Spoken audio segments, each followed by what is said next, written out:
Hey guys, and welcome.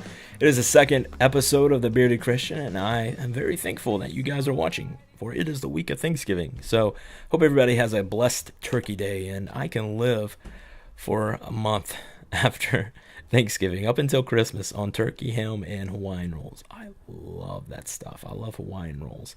And you can just make little sandwiches with the turkey that's left over. It's phenomenal. Also, here in Georgia, it finally feels like wintertime.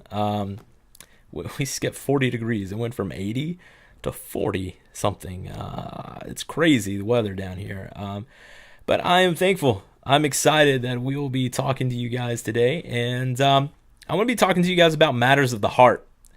I was having a discussion the other day on Facebook. And it was about abortion.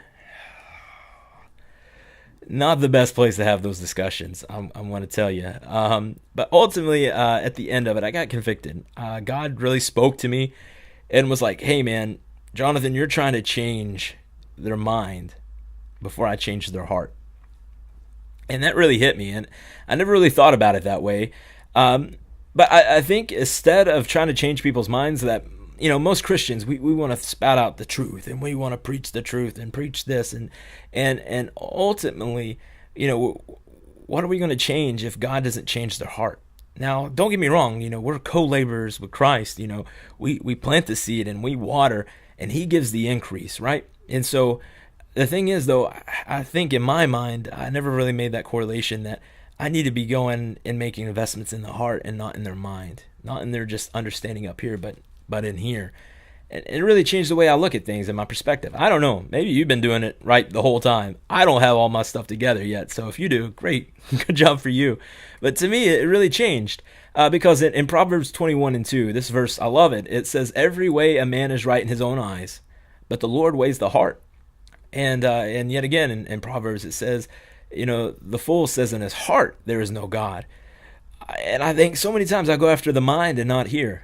And I think that's going to change the way I talk to people. I think that's going to be, maybe my speech will be seasoned with a little bit more salt. Maybe I go at it with a little bit more love and patience with somebody, knowing that I'm going after their heart instead of their mind. Because I'm going to tell you guys, until God makes that shift and until He changes that, we're not going to make that big of a difference, I don't think. I think we can plant and we can water. And I think if we can love them and bring the gospel, but do it in a loving manner, I think we'll soften that heart where God can change and go in there and just change that. Then we can go about changing their minds about stuff. But until that heart change happens, it's not going to happen. Another one is, Jeremiah 17:9. The heart is deceitful above all things and desperately sick. Who can understand it?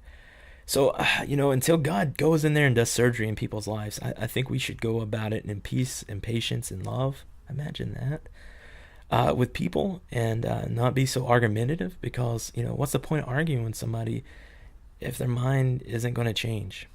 I mean, until their heart changes, their mind is not going to change. So I'm hoping some of you already know that probably, but me, hey, and it's something new, right? And also that goes in with me and God. I never want to be to a point where my theology is all figured out. I think when we go into the Bible and we go and read and pray, that we're like, I've already made up my mind about this certain subject, or I've already made up my mind about this, and we stop allowing the Scripture to melt us and change us in the inside.